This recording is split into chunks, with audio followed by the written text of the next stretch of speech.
mystery theory. Today's video was requested by one of you guys when I uploaded the Masada video. I've been doing a series on mysterious places or unsolved mysteries from history, where we go to different places in the world that have kind of an interesting history. So I thought that I would share with you this one that is in Italy. Now, the place is called Colobraro, and according to my research, this is a beautiful village. It is on a hilltop. It overlooks the river, and it has those beautiful and very well known terracotta rooftops. Now, this town, it's known to be cursed by people, of course. This is not 100% a fact, but a lot of people believe that this town was cursed, and that is why they have this kind of very freak landslides, a very high number of accidents, according to the population that they have, and newborns that are born with 2 hearts or 3 lungs, or some that I read that were reported. Now, as I mentioned before, this town, it's supposed to be cursed, and some people don't even dare to say its name, and they call it the village without a name, or that place, because they believe that if they say the name, they're going to get some kind of bad luck, or something bad it's going to happen to them. There was an article where I read that even some of the police in the area, even if you're speeding, they would not stop to give you a ticket if you were from that area, because they were afraid of it. And I'm sure that's not the case for every police officer, but maybe for some superstitious ones. Now, I read a couple of interesting things about how people are protecting, quote unquote, protecting themselves against this bad omens, or the bad energy from the people that live in this town. Apparently, the men will scratch their genital area because they believe that it's going to deter the bad spirits to coming close to them or affect them. There is also the sign with the fingers. It's called the devil horns, and again, that it's something that people would do when they would, bump into somebody that is from the area, because they believe that the people that live there actually have some kind of power or bad luck that can be rubbed onto you. But really, what happened here that people believe that it's a cursed town? Well, let me tell you. According to my research, Colobraro comes from the word colober, that means serpent in Latin. Now, the serpent is the embodiment of the devil, according to some Christian and maybe religious beliefs.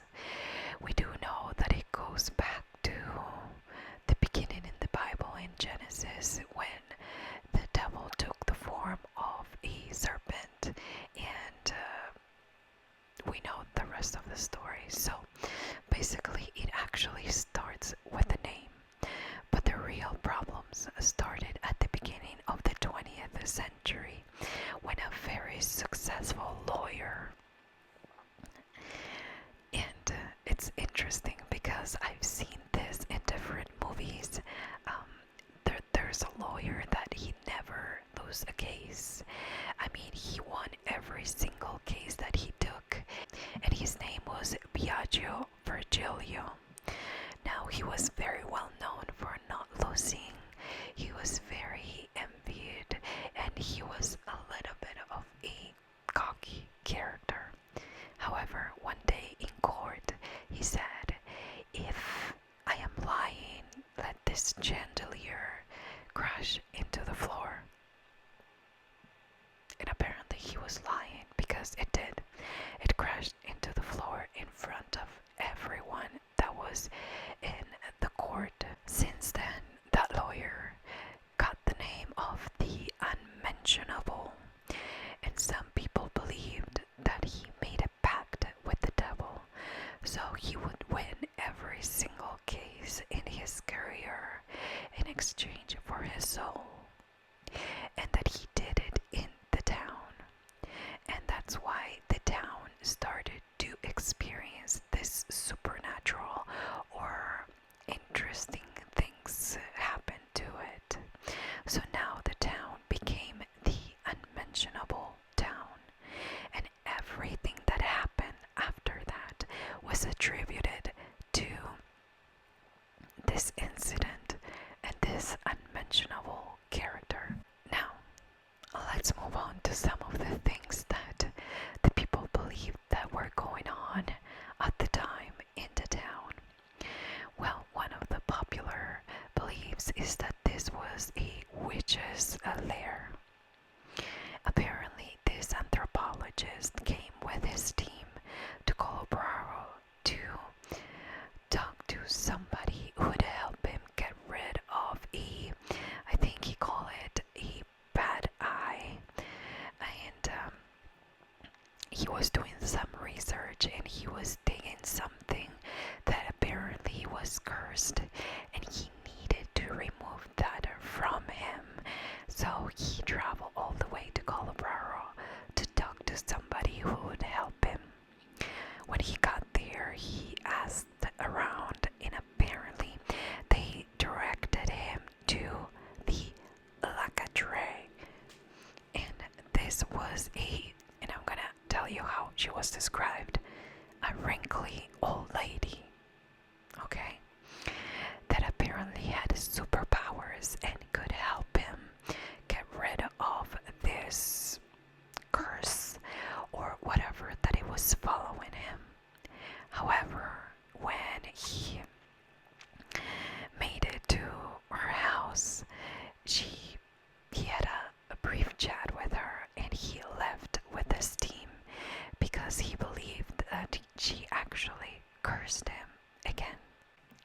So at that point, with the reputation of the town and with the reputation of the people in that town, it started to believe that there was something going on. There was a witch's lair in the area, and that is why all those things started to happen with the lawyer, the Unmentionable.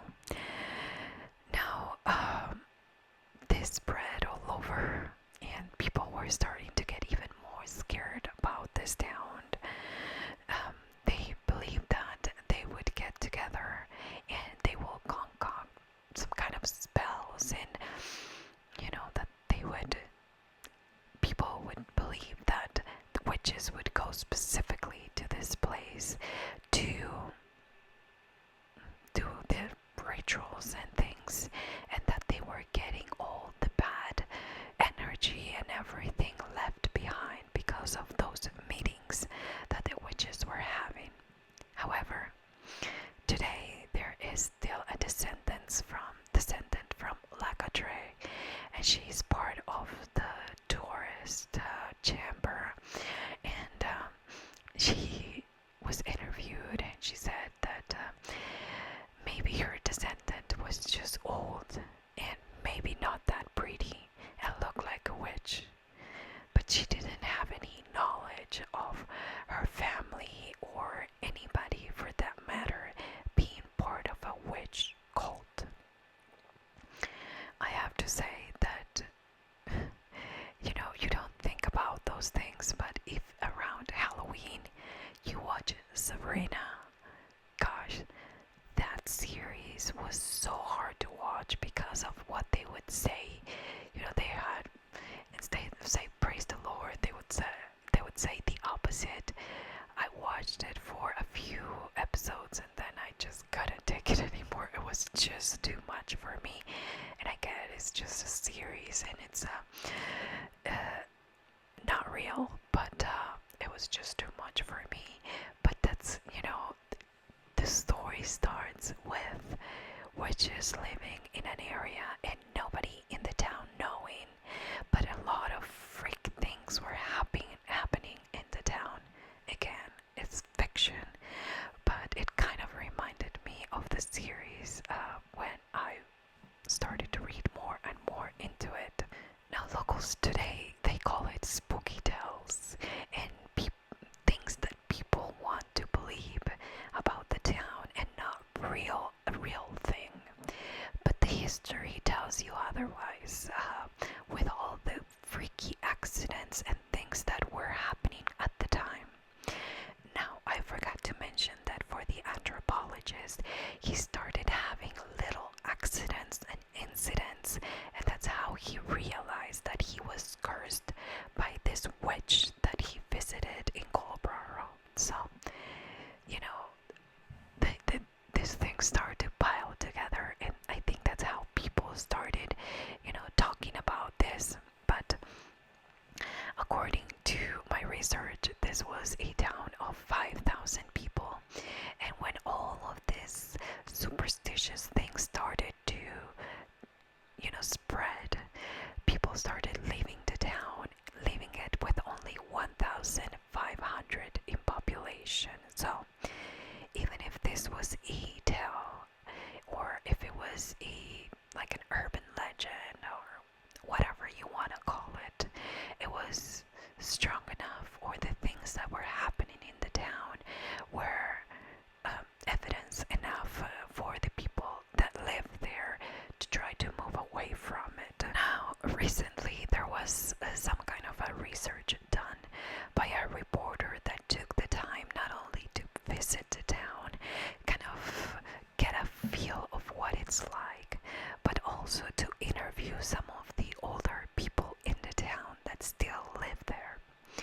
She interviewed this lady, a 75-year-old, and she said that she never believed that there was some kind of a witch lair or something supernatural going on, that they almost made it into a local joke for people that didn't believe in it, and that they would get some advantages. For example, if they would go to this other nearby town, she'd be like, oh, I gotta hurry up and make it back to Colobraro before that time. And she mentioned in that interview that people would actually be really nice to her and would help her get everything done and things faster than if she was from another town. Some other people weren't that lucky. When they would go out of the town, or if they had to go somewhere out for school or something, they were being called the ill omen bringer.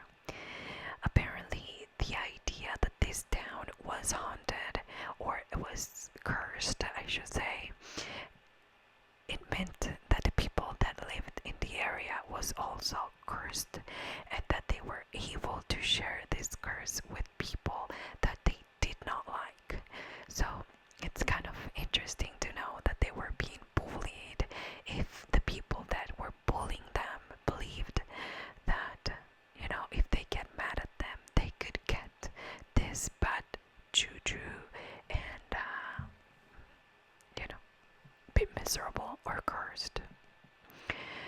This 75-year-old lady concluded saying that she believed that people like to believe what they like to believe.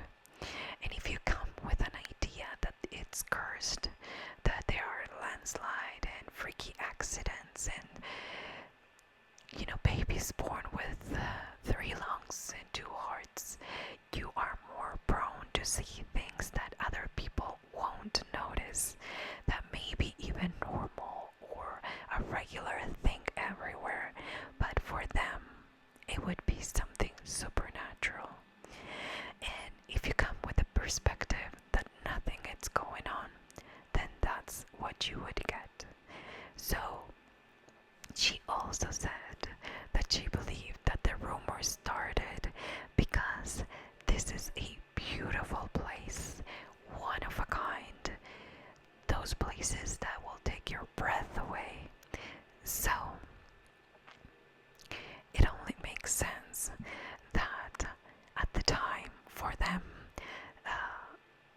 try to kind of bash other towns or villages so tourists would stay in an area that they wanted to stay.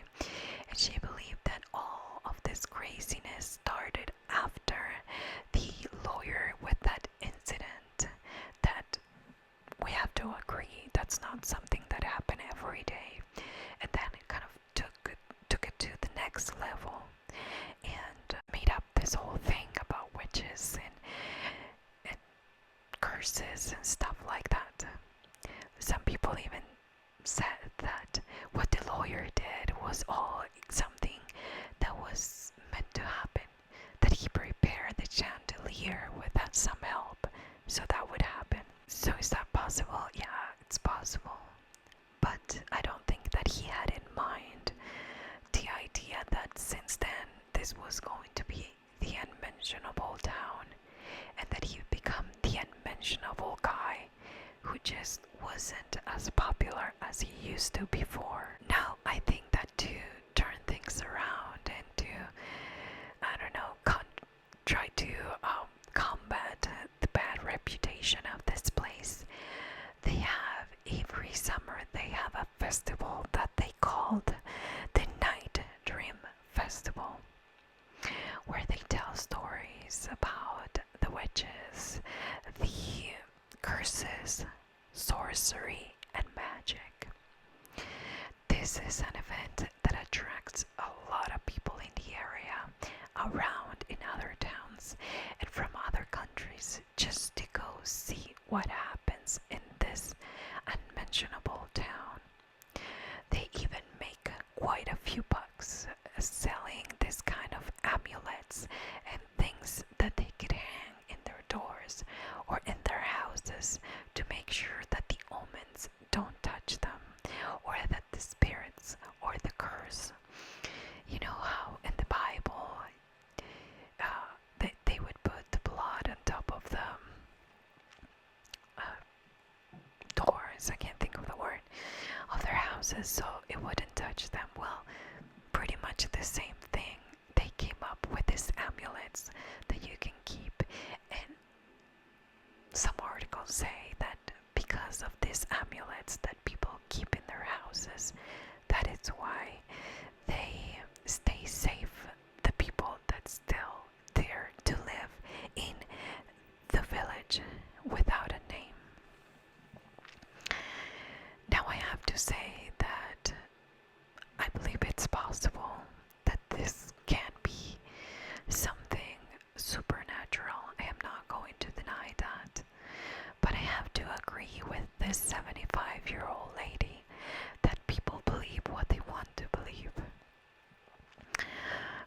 I think that there are things out there that we can't see, and sometimes people blame these things that we can't see for what they do.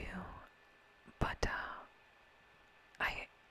if you are scared, if you don't have the faith, if you don't believe that what you're doing or who you're with is bigger than what you're encountering, I believe that's when it starts to affect you, and maybe some things supernatural will happen to you.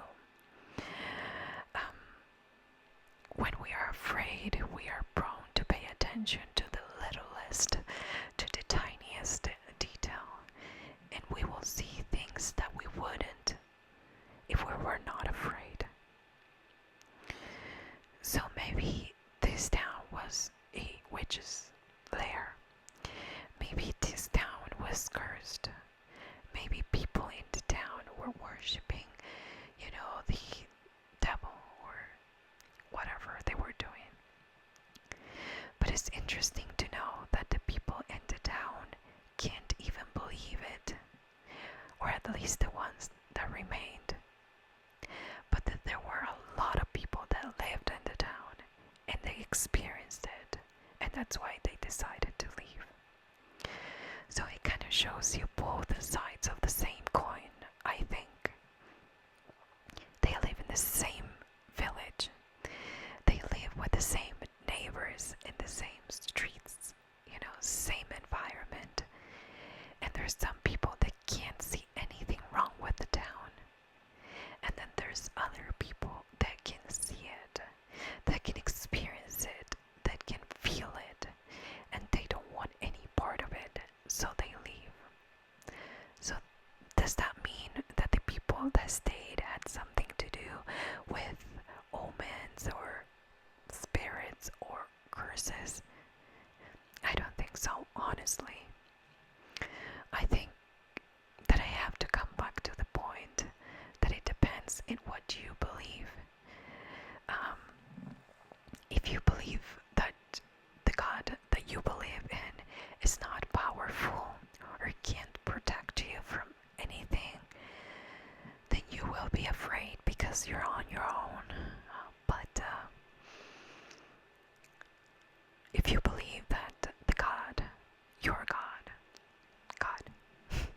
bigger than anything evil or anything supernatural, then you're kind of covering yourself. You know, I think you're not as susceptible or as prone to see what other people or feel the way other people is feeling.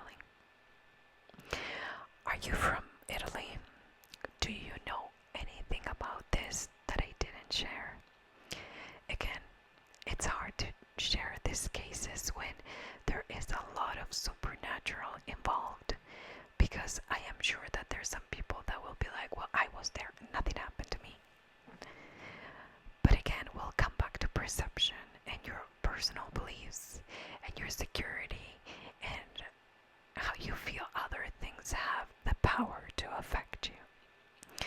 So I would love to know what you think. Do you believe that some people is not affected by the supernatural while others are affected by the supernatural? Do you believe that this was a hoax from the beginning? Or do you believe that there's more to it, that the locals and the ones that remained had something to do with, and it continued from generation to generation, and they continue to cover it up so they can continue again, continue with whatever they're doing there? Let me know. I would love to know what you think. The next unsolved mystery from history, it's going to be about the cenotes, or when I look up how you pronounce that, in Mexico. You know, the caves underwater, what they did there, what happened, and the mystery behind it. So I hope that you join me for the next episode in this series that I will try to get done for next week. All the research.